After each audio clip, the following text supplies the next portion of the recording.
Kita mungkin pernah dengar cerita suatu hari Nabi lagi boncengan sama seorang anak kecil. Lagi naik motor, merek motornya tuh kuda. Jadi lagi naik motor berdua sama seorang anak kecil. Kalau nggak salah anak kecil itu masih SD lah usianya. Nabi jalan berdua. Terus Nabi bilang kepada anak kecil ini, "Ya gulam, wahai anak atau wahai anakku. Ya gulam, ihfazillah yahfazka.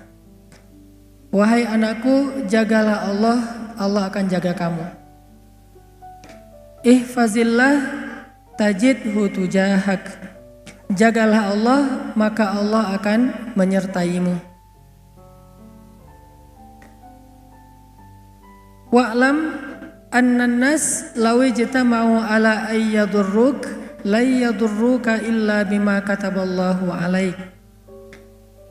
Ketahuilah, manusia itu kalau berkumpul pengen nyusahin kamu, mereka nggak bisa nyusahin kamu kecuali dengan seizin Allah atas kamu. Dan kalau semua manusia berkumpul pengen menolong kamu, mereka nggak akan bisa nolongin kamu kecuali dengan seizin Allah bagimu. Rufi'atil aqlam wa juffatis suhuf. Pena telah diangkat dan kertas telah mengering. Ini adalah nasihat obrolan yang disampaikan Nabi ketika lagi boncengan sama seorang anak kecil.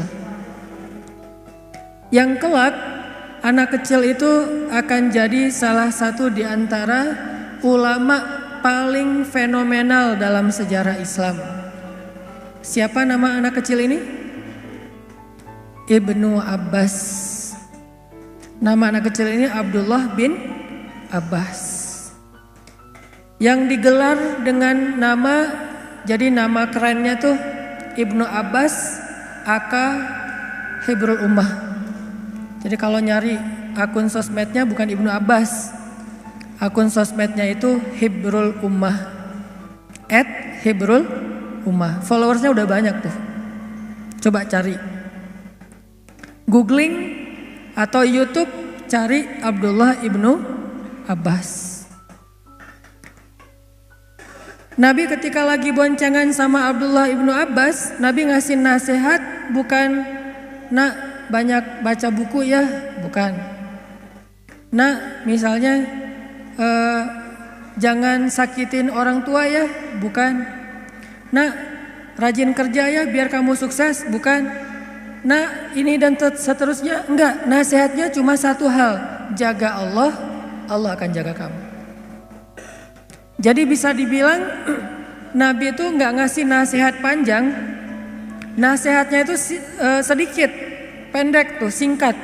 Tapi nasihat yang singkat ini kalau kita mau menjabarkan bisa berjilid-jilid buku.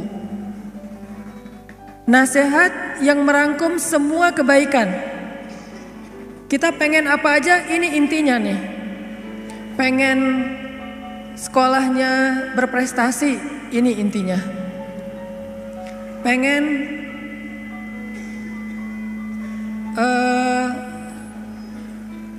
bisnisnya lancar, ini intinya. Pengen banyak temen, ini intinya. Pengen have fun dalam hobi-hobi dan permainan kita, ini juga intinya. Pengen statusnya nambah, jangan jomblo terus, ini juga intinya. Ustadz, ada yang datang misalnya, "Saya pengen dapat nilai bagus, apa ya nasihat buat saya?" Kata Nabi, jaga Allah, Allah akan jaga kamu. "Ustadz, saya agak-agak khawatir nih tinggal di kos-kosan sendiri, gimana ya?" Jaga Allah, Allah akan jaga kamu.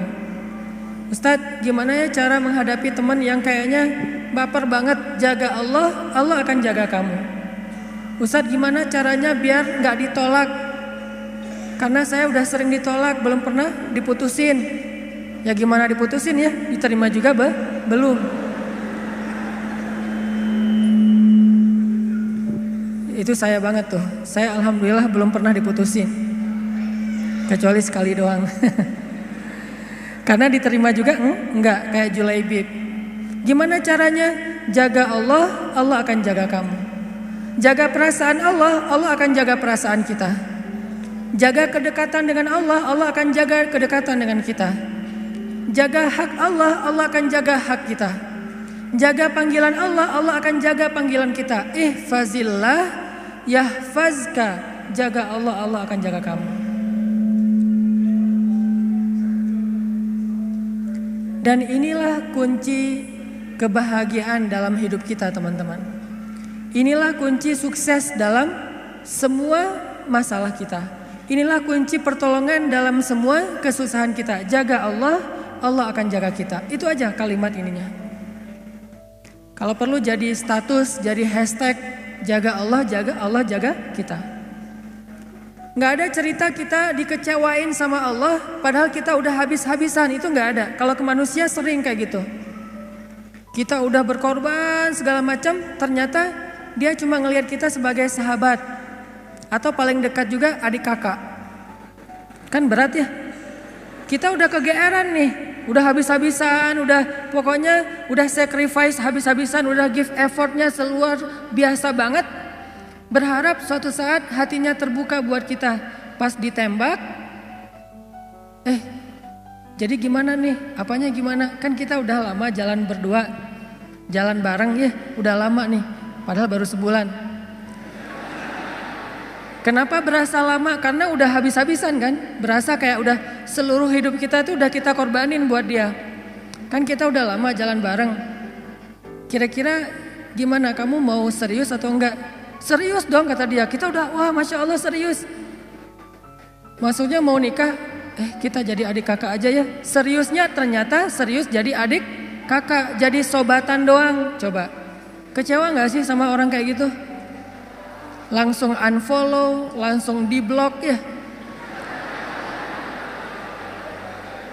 Langsung left group kalau dalam satu grup. Itu ke manusia bisa banget tuh kayak gitu.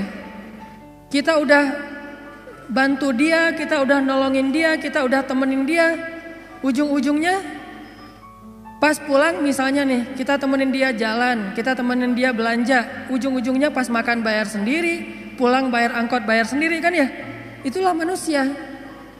Tapi kalau ke Allah tuh gak kayak gitu. Ihfazillah yahfazka, itu janji Allah. Maksudnya kamu kalau baik-baikan sama Allah, sama aku nih kata Allah, aku pasti lebih baik lagi sama kamu. Gak mungkin sebaliknya. Gak ada cerita Allah ngecewain hambanya tuh gak ada. Rugi saya udah sholat, ternyata hasilnya gini doang. Rugi saya udah jujur, ternyata gini doang. Rugi saya udah jadi berusaha dekat sama Allah, berdoa sama Allah dan seterusnya. Rugi udah tahajud, gak ada. Satu-satunya berbuat baik yang gak mungkin dibalas dengan keburukan, cuman berbuat baik dalam hal mendekat kepada Allah Subhanahu wa ta'ala. Kalau berbuat baik kepada manusia dibalas yang buruk, itu mungkin banget. Bukan karena dia jahat, tapi karena dia manusia. Dia punya banyak kekurangan dan keterbatasan. Sedangkan ke Allah gak bakalan. Yang ada kita berbuat baik kepada Allah sekali, Allah berbuat baik kepada kita 10 kali. Itu paling minimal, gak pernah kurang dari 10 kali. Kita jalan mendekat ke Allah, misalnya sejengkal, Allah mendekat kepada kita berapa? Sehasta. Kita mendekat kepada Allah sehasta, Allah mendekat kepada kita sedepa. Kita jalan kepada Allah dengan cara mendekat ke Allah dengan cara berjalan, Allah mendekat kepada kita dalam keadaan berlari. Itu yang terjadi. Ibaratnya kita telepon Allah sekali, Allah telepon kita 10 kali. Gak ada cerita kita ngejapri Allah terus diantepin contreng 2 tapi masih abu, gak kebaca. Itu gak ada. Sebel gak sih? Gregetan gak sih kalau kita ngejapri teman kita? Teman dalam tanda petik ya, teman spesial. Kita ngejapri dia nih, Padahal dia udah last scene-nya tuh berkali-kali tuh. Bahkan bukan cuma last scene, dia lagi online, kita pantengin gitu. Oh lagi online, mudah-mudahan kebaca nih WA saya. Online-nya lama, berarti dia lagi chat sama yang lain. Pas udah online lama, tiba-tiba last scene, berarti dia udah offline lagi, tapi WA kita belum kebaca. Itu biasa banget tuh ke orang kayak gitu. Kita posting sesuatu, terus kita tag ke dia, kita mention ke dia, kita periksa likersnya satu-satu ya, karena likersnya nggak banyak sih. Kita periksa nih, oh ada 10 like, ternyata dia nggak ada di situ. Berat banget kan? Begitu dia posting, kita jadi first liker.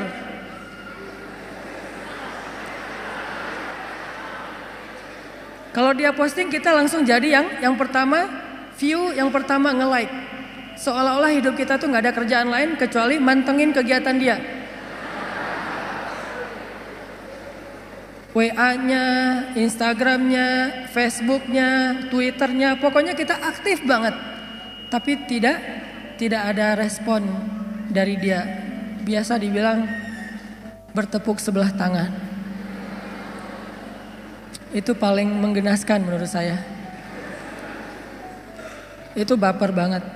Apakah kita pernah kayak gitu sama Allah? Gak bakalan.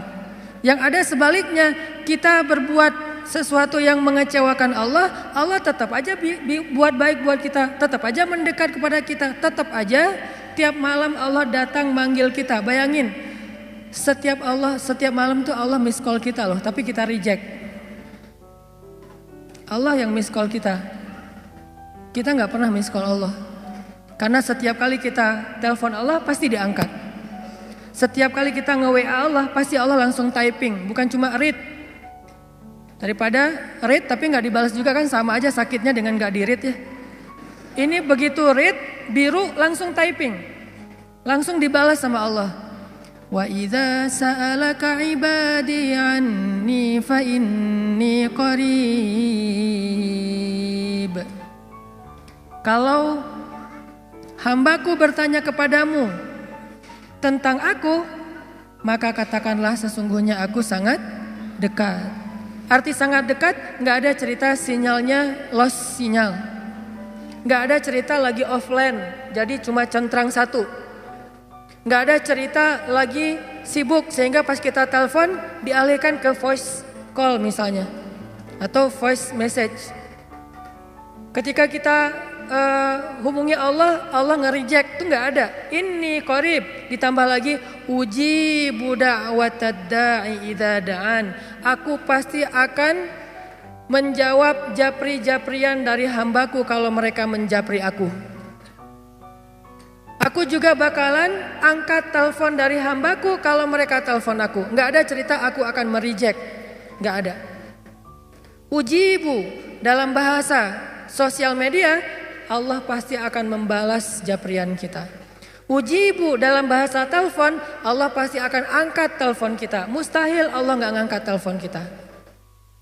Kenapa ya telepon saya ditolak aja sama Allah? Kayaknya Allah lagi sibuk sama hambanya yang lain. Memang Allah sibuk, tapi Allah tidak pernah kewalahan. Kulla yaumin huwa fi sya'an. Setiap hari Allah sibuk, tetapi Allah tidak pernah kewalahan. La ta'khudhuhu sinatun wala naum. Allah tidak pernah lelah, tidak pernah mengantuk, tidak pernah tidur. Walaupun kulla yaumin huwa fi sya'an. Setiap hari Allah sibuk. Yang terjadi justru teman-teman, Allah nelpon kita, Allah manggil kita, Allah nge-miss call kita, tapi kita yang mereject. Dan hebatnya Allah gak pernah pundung loh. Direject lagi, Allah gak pernah, udah males juga nelpon dia, direject terus, gak pernah kayak gitu. Sehari Allah nelpon kita 5 kali, dan sehari 5 kali kita nge-reject panggilan Allah. Apakah Allah pundung? Besok dipanggil lagi, lusa dipanggil lagi. Dan bukan cuma di-reject, kita nge-reject panggilan Allah kadang-kadang sambil ngegerutu gitu.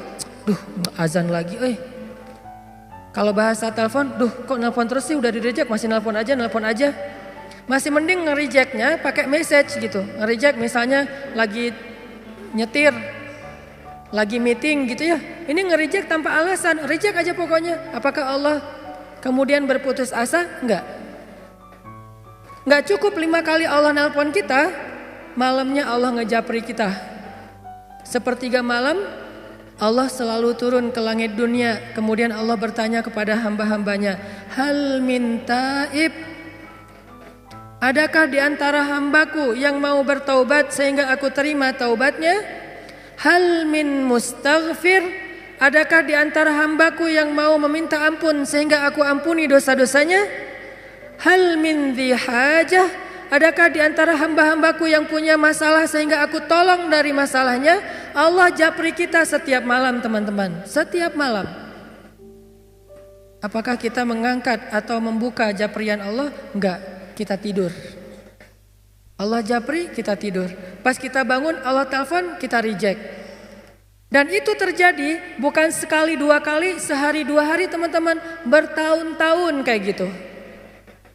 Dari sejak umur kita 12 tahun sampai umur kita sekian belas atau lebih 20 tahun, ternyata kita terus nge-reject dan tidak menghiraukan panggilan Allah Subhanahu wa taala. Tapi Allah masih manggil kita, ya ibadi, wahai hambaku, ditelepon lagi, ditelepon lagi, ditelepon lagi, nggak pernah berhenti. Sampai akhirnya setelah belasan tahun, puluhan tahun kita nge-reject panggilan Allah, sekali-kalinya kita angkat, Allah senang banget coba. Begitu kita angkat panggilan Allah, hayya 'alas shalah,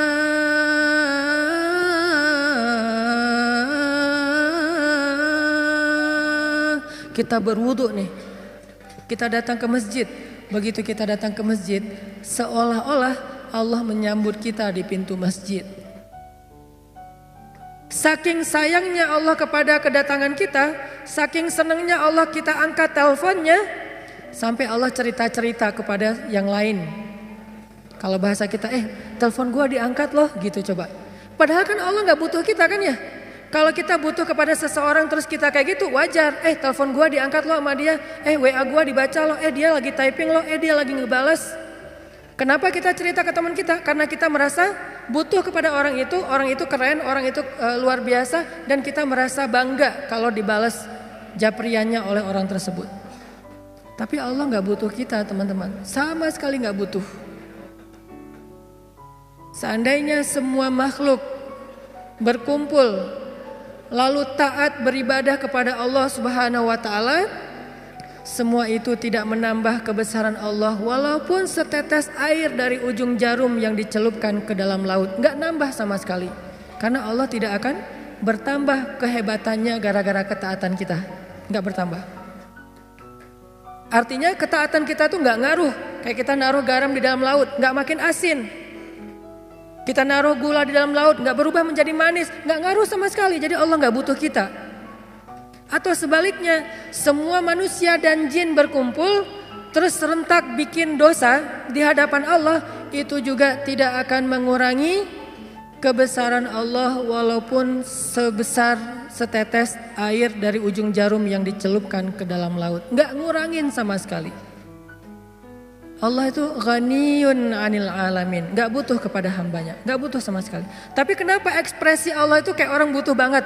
Disitulah rahmatnya Allah Subhanahu wa taala. Saking Allah penyayang sama kita, ekspresi Allah seolah-olah kayak orang butuh. Coba, saking sayangnya. Mana ekspresi Allah? Itu hadis-hadis tentang gimana Allah rindu kepada orang yang bertaubat, Allah cinta kepada orang yang minta ampun, Allah menyambut kedatangan orang yang kembali seperti keluarga yang menyambut keluarganya yang datang dari perjalanan yang sangat jauh. Sampai Nabi menggambarkan gembira atau ekspresi Allah itu excited banget kalau hambanya bertaubat. Nabi menganalogikan gimana teman-teman? Kayak seorang laki-laki yang lagi musafir nih. Dia naik onta di tengah padang pasir. Di ontanya itu dia taruh bekal, ada makanan, ada air, ada segala macam, ada baju hangat. Naik onta nih, jalan ke tengah padang pasir. Di tengah padang pasir lagi istirahat, gak sengaja ketiduran, ontanya hilang. Pergi aja tuh onta. Begitu dia sadar, dia udah nggak memiliki kendaraan lagi. Ontanya udah pergi, terus bekal-bekalnya dibawa sama onta. Tinggallah dia sebatang kara di tengah padang pasir, nggak tahu harus kemana. Dia lari-lari kayak Siti Hajar, mondar-mandir nyari, ontanya nggak nemu. Sampai akhirnya dia kelelahan. Ketika dia udah kelelahan, seharian mengejar-ngejar onta dan udah dehidrasi, kehabisan cairan, akhirnya dia pun tertidur antara tidur atau pingsan gitu karena saking lelahnya dan dehidrasi. Begitu dia sadar, dia melihat ontanya ada di sebelahnya tiba-tiba. Dan ketika dia ngelihat ontanya ada di sebelahnya dengan bekalnya yang masih utuh, akhirnya saking bahagianya orang tersebut, dia pun berteriak mengatakan, Allah, anta abdi wa ana rabbuk. Ya Allah, engkaulah hambaku dan aku Tuhanmu. Saking senangnya orang ini sampai dia ngomongnya kebalik. Ya Allah, engkaulah hambaku dan akulah Tuhanmu. Pengennya ya Allah, engkaulah Tuhanku, akulah hambamu. Tapi jadi kebalik. Saking senangnya, kata Nabi, sesungguhnya Allah lebih senang lagi daripada orang itu terhadap hamba-hambanya yang datang kembali kepada Allah Subhanahu wa ta'ala setelah sekian lama pergi menjauh dari Allah. Kenapa ekspresi Allah gitu-gitu banget coba? Karena Allah sayang sama kita. Saya menerjemahkannya dengan ekspresi. Memangnya Allah punya ekspresi? Itu hadisnya banyak. Allah tersenyum dengan istighfar hambanya. Memangnya Allah tersenyum? Ya, cuman laisa kamitslihi syai'. Jangan membayangkan senyumnya Allah itu kayak kita, tapi Allah tersenyum. Jelas hadisnya. Hadis bab apa? Bab dalam doa safar. Makanya kalau kita baca hadis itu jangan cuma satu angle, lihat angle-angle yang lain. Banyak banget hadis.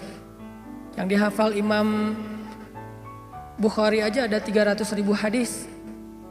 Dan yang kita baca dari dulu hadisnya innamal a'malu binniyat. Padahal jumlah hadis itu yang dihafal Imam Bukhari aja ada 300.000 hadis. Yang dihafal oleh Imam Ahmad 1.000.000 hadis. Ahmad bin Hambal menghafal 1.000.000 hadis. Beda-beda tipis lah sama kita ya. Kita hafalnya 1 hadis. Imam Ahmad 1.000.000. Beda 0 doang. Ternyata ada juga hadis tentang Allah tersenyum. Cuman babnya di dalam kitab hadis itu bab doa dalam perjalanan. Tapi redaksinya Allah tersenyum. Gimana ceritanya? Ali itu pernah lagi naik mobil. Mereknya Onta. Ali naik mobil nih. Ketika dia naik ke atas mobil, dia baca bismillah. Ketika sudah duduk dengan nyaman, udah pakai sabuk pengaman. Kalau bahasa hadisnya istawa, sudah nyaman berarti udah mantap nih, udah pakai sabuk pengaman, baca doa safar. Subhanallazi sakhkhara lana hadza dan seterusnya. Setelah kendaraannya mulai jalan dikit, dia baca doa istighfar. Ya Allah, saya menzalimi diri saya sendiri. Tapi tidak ada yang bisa mengampuni dosa saya selain Engkau ya Allah, maka ampunilah saya. Zalamtu nafsi fa innahu la yaghfirudz dzunuba illa anta faghfirli warhamni innaka antal ghafurur rahim. Ya Allah, saya tuh banyak dosa. Ini lagi dalam perjalanan nih. Bismillahirrahmanirrahim. Subhanalladzi sakhkhara lana hadza. Terus, ya Allah, saya itu hamba yang banyak dosa ya Allah. Tapi gak ada yang bisa mengampuni dosa sebanyak itu selain Engkau. Maka ampunilah saya ya Allah. Sayangilah saya, Engkaulah yang maha pengampun lagi maha penyayang. Setelah Ali baca doa ini, Ali tersenyum. Senyumnya lebar. Ditanya sama drivernya Ali. Jadi dia pakai super pribadi gitu. Gak tahu online atau yang dia bayar. Nah, si drivernya nanya sama Ali. Ya Abul Hasan, kenapa engkau tersenyum? Kata Ali, dulu saya pernah menanyakan hal yang sama ketika saya lagi nyetirin Nabi Muhammad SAW. Lagi jadi drivernya Nabi. Waktu itu Nabi naik ke atas kendaraannya, baca bismillah, baca doa safar, kemudian membaca kalimat istighfar yang sama dengan apa yang Ali baca. Setelah itu Nabi tersenyum. Saya pun bertanya, ya Rasulullah, kenapa Rasul tersenyum? Maka Nabi menjawab, aku tersenyum karena Allah tersenyum. Kenapa Allah tersenyum? Allah sayang, cinta, senang, excited banget dengan istighfar hambanya.